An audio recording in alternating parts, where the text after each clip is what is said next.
What's up, everyone? I'm here with Roaldo from HRR Foods. They are a distributor that services the Midwest, Northeast Atlantic.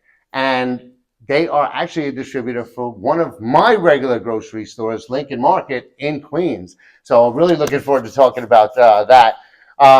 So I wanted to bring them here today because we have a lot of different types of buyers, from traditional brick and mortar retailers to distributors to e-commerce. I want to give everybody a sense of the opportunities that are at our shows. And Roaldo comes to a lot of our sessions.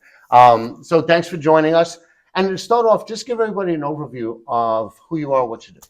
Yeah, so we've always focused on the independent market. So 95% of our business, Joe, with the retailers are retailers or chains with 10 or less locations. The other ones I would say are small, medium regional chains here and there. We don't supply all of their stores, some here and there, but mainly independents. As far as product mix, I mean, we do a little of everything, a little beverage, snacks, a dry grocery, center store. So no refrigerated, no frozen. We don't do dairy. We don't do produce, just center store. As far as retailer mix, I say it's about a 60-40 mix, 60% natural, 40% conventional, mainly more conventional in the Chicago market and more natural in the New York City metro area. Gotcha. So I love the independents. I know just I do too. They're easier to do business with. Yes, yes. Well, talk a little bit about that. Why do you like working with independents, and how is it easier? Well, like I said, it's easier because you have direct contact. Right? You don't go through a corporate buyer. You don't go through a corporate process. Now, I'm not saying corporate buyers are horrible, because they are great once you land a big 200 store account. Yeah. However, it takes time to do that. And as a small distributor that we are, I know that we technically are not ready right now for huge accounts. However, since we've always focused on independents, they're always family owned. I say the ideal retailer is the one that the grandparents started it and now the grandkids run it. So it's a family owned retailer. They have maybe 1 to 3 locations. And sometimes we do ones that have 8, 9, 10 locations, but we still consider those independents. Yeah. They're not huge. They're usually in that little area that they've always been in, the communities that they've always been in. They don't really expand outward of that like a Sprouts or a Walmart or Albertsons. Okay, and if they can make quick decisions, because it's usually you're dealing with the person who makes the decisions, and they're really attuned to their local markets. And not only that, but it's much easier for brands to gain distribution into independents than it is with big chains. As we know, chains request lining fees, free fills, and it's much easier to free fill a 3-store location than a 300-store chain. For new and emerging brands, and that's who we mainly like to work with, it is much easier to do business on both sides, both retailers and brands. Gotcha. So actually, independents are a great launching pad for emerging brands. Well, here's the thing. I hear this all the time. We're going to be in Walmart. We're going to be in Target. You can. It's possible. It's not recommended. Yeah. Unless you have hundreds of thousands and millions lined up to back you up, you will fail. Independents allow you to naturally and organically build up your retail landscape, and that, in my opinion, helps you bigger. It helps you even more when you go up to a chain and say, "I'm in these 80 retailers in the Chicago market. You're Woodman's. You have 20 plus locations. You have a much higher chance of getting into a Woodman's or a Pete's Fresh Market or Tony's Fresh Market if you have hit all the other local independents. And if a local regional chain views and sees that you are in all those independents, and you will have a higher probability of them reaching out to you to bring you on instead of you having to do the outreach yourself." Gotcha. Plus, you can build up your capabilities as you grow. Right? If you're a new brand, you can't expand. When you're working with an independent and you make a mistake, it's very easy to fix. If you make a mistake with a chain, very difficult and very costly to fix. Oh, definitely. So it's good to start small, start local, and then scale up organically. And then as your capabilities grow, then you can start taking on those bigger things. And I think the other opportunity independents bring is the fact that you can iterate. As you start with one, and then based on the feedback from the market and from the retailer, you can make decisions very quickly, and you can change and fix whatever.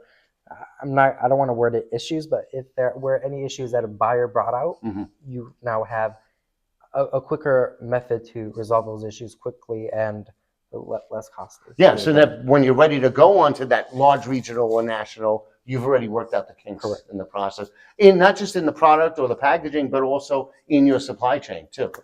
Awesome. So now you just launched direct dropship. So that is new, Joe, actually. So we tested that out with 2 brands. Mm-hmm. And I figured if we're going to do direct dropship, it has to be 2 difficult product categories. Okay. So it was beverage and it was frozen. Now, we do not do frozen. Mm-hmm. Frozen worked okay. However, it is not preferred because of its how it's shipped, how difficult it is if the product comes and it is thawed in the store. You will have chargebacks and issues. So we took away frozen and we've been doing it with beverage for 2 years. No issues from both ends, either frozen or beverage, but we decided to not do frozen at all after that. Beverage, great, wonderful. Now we've brought it out for all of our brands. So any new and emerging brands that want to work with a distributor, I constantly hear this, oh, well, we shipped X amount to this distributor and they only sold 5 cases. I want to point out, it is the distributor's job and duty to move the product from their warehouse into the store. However, it is the brand's duty and responsibility to ensure that the brand on the store shelf is selling through. Now, as a distributor, I'm going to speak only on HRR Foods.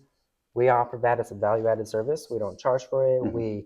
Our sales reps go out there and merchandise product. It is retailer specific. So if the retailer wants it, we'll merchandise it. If the sales rep wants to merchandise the product, they will merchandise it. Not every retailer, not every sales rep will, but we do it as a value-added service, something to differentiate ourselves from another distributor out there. Gotcha.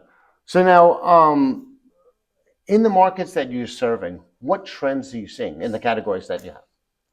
Well, I mean, I'll tell you this, the average everyday consumer doesn't wake up in the morning and say, I want the sugar-free, non-GMO organic. Those are great product traits, and those definitely cater to a specific customer. However, we also have to look at who actually goes to those grocery stores. Is it your everyday Erewhon shopper? It is not, especially in the Chicago, New York City market.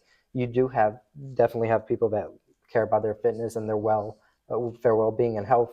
However, the everyday person is usually a couple, a family person, someone who gets up in the morning and says, I'm out of pasta, I'm out of tomato sauce.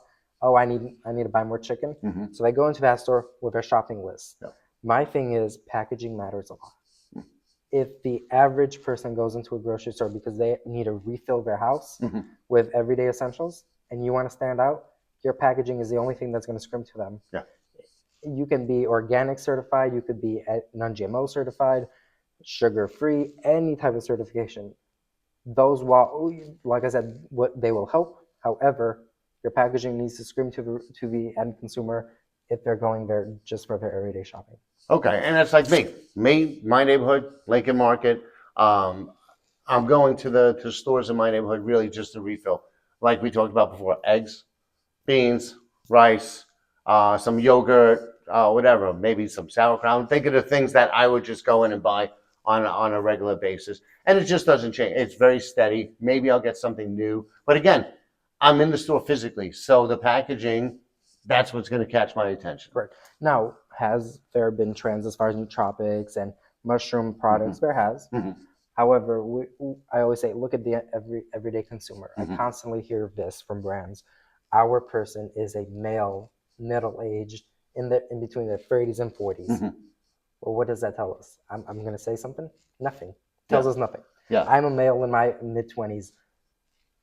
And if that's how you were to describe your end consumer, that fits nothing. Okay. What am I looking for? Am I looking for a fitness product? Am I looking for a healthier option? Am I looking for specifically non-GMO? I will tell you this. I don't go into a grocery store and look at every organic thing and just buy every organic thing. I look at it and I say, does that look tasty? That's why I buy it. Does that would that be delicious if I purchased $5.49? Yes. Maybe. Maybe not. I mean, I go into my grocery stores, I get my own regular things. And then maybe I'll go to the ready to drinks and I'll take a latte or something. So I try new brands like that. And I think that's the everyday consumer. Unless you're in Los Angeles and let's be honest here. In Los Angeles, there's Erewhon, and I think a lot of people say, well, we're in Erewhon. If you're in Erewhon, I do not recommend for you to be in an everyday regular grocery store in Chicago, in the Midwest, or in the Northeast. Completely different. Because people who go to Erewhon, they go for their smoothies that are $19.99. Or the strawberry, that's $20. The $20 one strawberry. People in the Midwest do not go to a store for that one strawberry, $20. And in my neighborhood, it's a lot of families. You'll have some. I mean, I'm 54. Me, a lot of my friends, we're leaning more towards healthy foods, just because of our age, and we're focused on longevity. But again, I'm buying the same things again and again and again. Correct. So, and I'm not like the organic label. That's not going to jump out to me, but I am, the beans that I get are organic. Well, I think the rice I'll is. tell you this. If I see a product that's organic and I see a product that's non-organic, Mhm. but the prices are the same, you best believe I'm going to get the organic one. Yeah, Even if it's maybe 20 cents higher, yeah, 49 Mhm. cents higher, I'll probably grab the organic one. yeah. I don't get the organic produce though because it's so much more Oh, than regular I produce. can agree on Yeah. that. So even then, that's not going to matter to me when it comes to produce. I'm not going to spend $6 on blueberries when When the you could guy around the spend corner. $2.49 on Yeah, not blueberries. even the Not dude on the corner with the stand. 99 cents? Yeah, 90, or sometimes it's $2 at the most. So, and he's literally right around the corner from that organic store. So yeah, you pick and choose. The staples like for lunch, I want that stuff. But yeah, for fruit and stuff, I don't need enough of it to really make a difference. So now when you're here, what are you looking for when you're meeting with a brand here? What are the criteria? Correct. I mean, like I said, I deal mainly with new and emerging brands. Two things. Packaging is 50% of my decision. Okay. And if you don't have any sales data, potential Mhm. is what I base your product on. Okay. If I look at your packaging and it's great, perfect. Now we move another step, and that is either sales data or potential. Mhm. If you don't have sales data, I look at your product and I say, would the everyday consumer want to purchase this? Mhm. Based off its packaging, would I physically go out there and pick it off the shelf? Mhm. Because a lot of times we can put a brand on there, it won't get picked out of the shelf, Mhm. especially if it doesn't have a potential. Now, I can't speak on every end consumer, Yeah. but Chicago's my backyard. I can speak on Chicago. Mhm. Maybe, Okay. maybe we'll pick it out. But like I said, if there's sales data in there, it's potential. Mhm. Otherwise, the most important factor to me is the packaging. If you're a new and emerging brand, another thing is if I've seen your brand everywhere and I see you at ACRM, bingo, I want a meeting with you. Okay. Because if you're everywhere and I see you everywhere, Mhm. everyone else sees you everywhere. Yeah, that's a good point. That's a good point. So now, but you're in a position where you can help some of these really new brands actually break in. Well, and that's why direct Yeah. dropship works. And and brands tell me all the time, well, you're a distributor. Isn't it your responsibility and job to distribute our product Mhm. and physically handle it? Yes. Mhm. I am totally not against that comment. It is our job as a distributor to move your product from your warehouse into ours, from our warehouse into a retailer. Mhm. However, if you're a new brand, would you rather send in 4 SKUs, 4 pallets, one of each SKU, 150 cases on a pallet? So now we have 150 times 4 SKUs. We have 600 cases Mhm. in a new region, in Chicago or New York City, with 0 sales, Mhm. brand new region.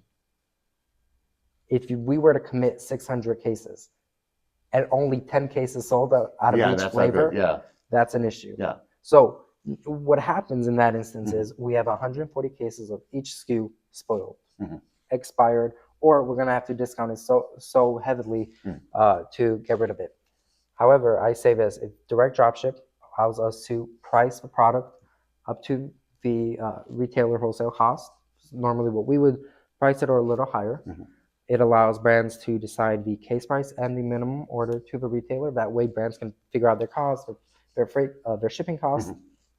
and then our sales team and our sales reps will go out there and sell the product. My goal is once you've gotten into 40, 50, 60 retailers with HR Foods through direct, I'll take you off of direct, take those retailers that used to purchase the product direct, and transition them into their warehouse weekly deliveries. And it's much easier that when you do hit the warehouse and you have 60 retailers pulling your product, I now know and I can estimate that in the next 2 weeks, out of that 150 cases, I'll have 80 left over Mhm. instead of 0 based Yeah. off sales. Now we can always go the old school route of pre-sales. Mhm. However, I say that's like building a house with concrete that constantly crumbles. Yeah. It takes you may pre-sale for 2 weeks and it goes perfect. It might take months.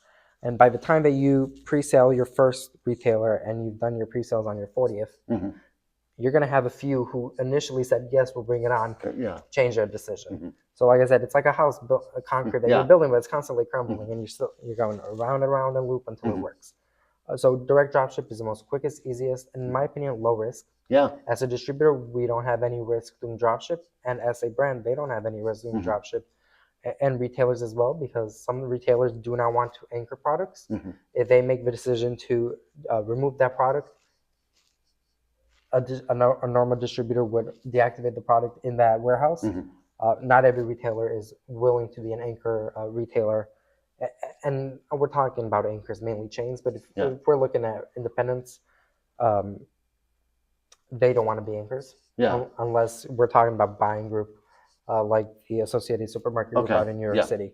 But like I said, direct is very easy for brands to get started. It's low risk for all options. It sounds like a great solution for brands that are here. They kind of dip their foot in the water and get going, prove themselves. It allows us also to do trial and error.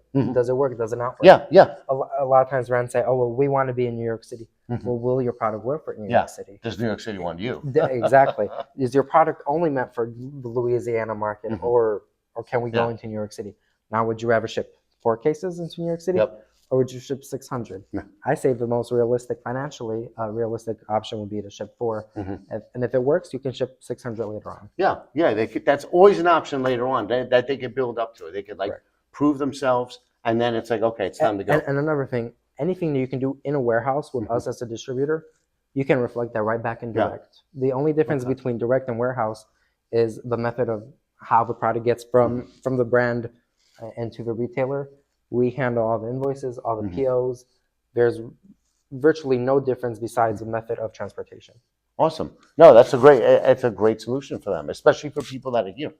So when you're meeting with a brand, what should they be prepared to answer? What questions should they be ready to answer? Well, if we have 10 minutes, I don't want to hear 9.5 minutes of your backstory. I want to hear maximum 1 minute, and then I'd say about 4 minutes talk about numbers or talk about projections.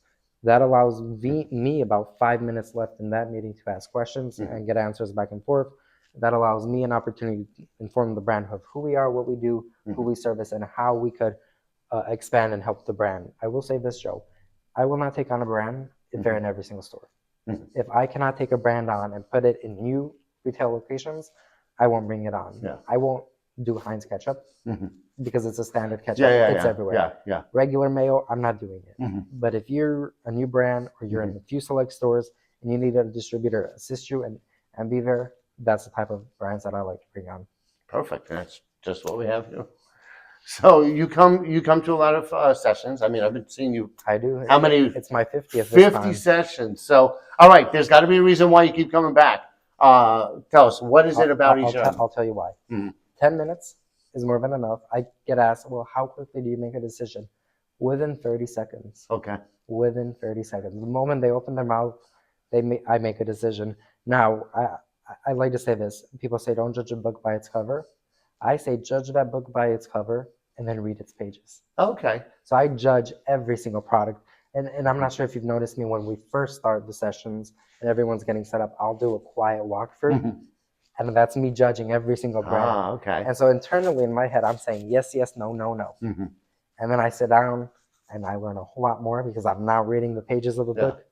And now a lot of times my answers do change from a yes to a no and from a no to a yes. Why I keep coming to ECRM? I love the format. I think 10 minutes is more than enough for me to understand if your brand is capable for us to assist them in distribution or not.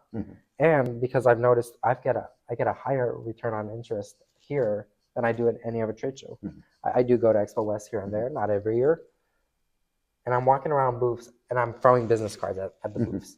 And I might get 20, 30, 40 emails back.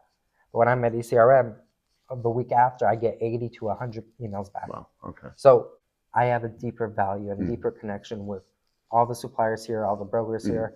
And I mean, let's be honest, Joe, it is always a pleasure seeing you. It is a pleasure seeing all the CSRs Likewise, here. We have a lot of fun. And you had some fun on the bus tour. That was very fun. Emily Page, amazing, wonderful. I loved every minute of it. Although I will say, all the people, the regular everyday consumers were looking at us like, what are we doing here? We determine what you're going to eat. Yeah. That's what I say. Yes. I decide if you're going to eat that healthy snack or not. No, that was great. I participated in the bus tour during our beauty sessions in January. I wasn't able to make these. I came in too late for that one, but I put together the video coverage of it. I saw your face keeps popping up in it. So it's great. And you network a lot. You take advantage of all of the opportunities to really hang out with people.